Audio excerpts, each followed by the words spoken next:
there can be victories when we come together and fight for our rights, particularly as we're seeing right now for the farm workers in New York who just secured a major victory as 500 farm workers have unionized. Now, this is the biggest success in years for the union, co-founded by Cesar Chavez.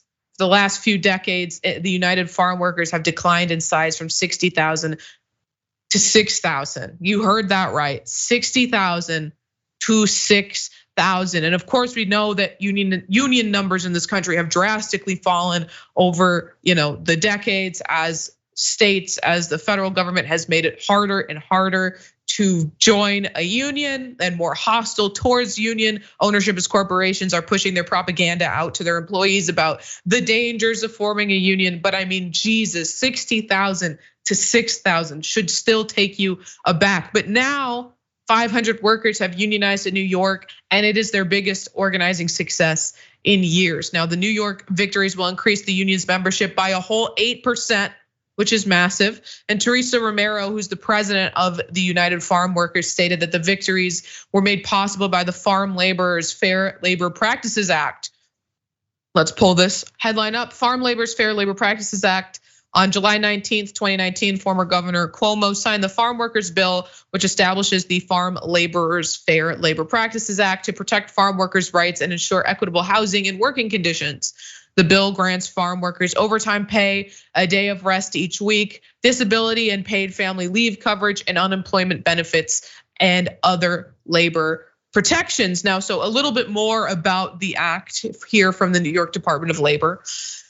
It covers migrant farm worker housing permits, wages, and overtime pay, days of rest, unemployment insurance, workers' compensation, disability insurance, and paid family leave, as well as protecting the very important right to organize. Now, the UFW says it has unionized 4 apple farms.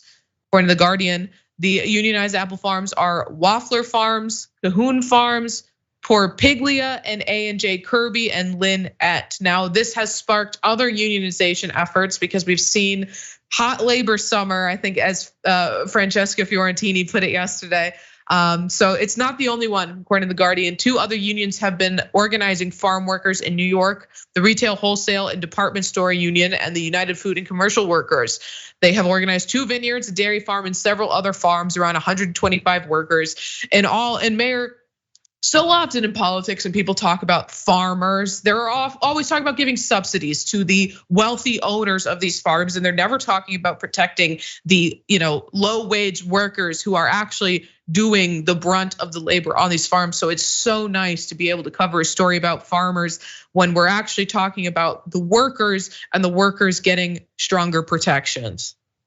I mean, I think this is, first of all, 8% increase with 500. That is unbelievable. It's also sad on the other side that we went from 60 to 6,000 across this country, where farm workers make up so much of the workforce. I think this is a wonderful victory for people beyond the spirit of Cesar Chavez, people who realize that we don't eat without farm workers in this country. So I'm super excited about this fact.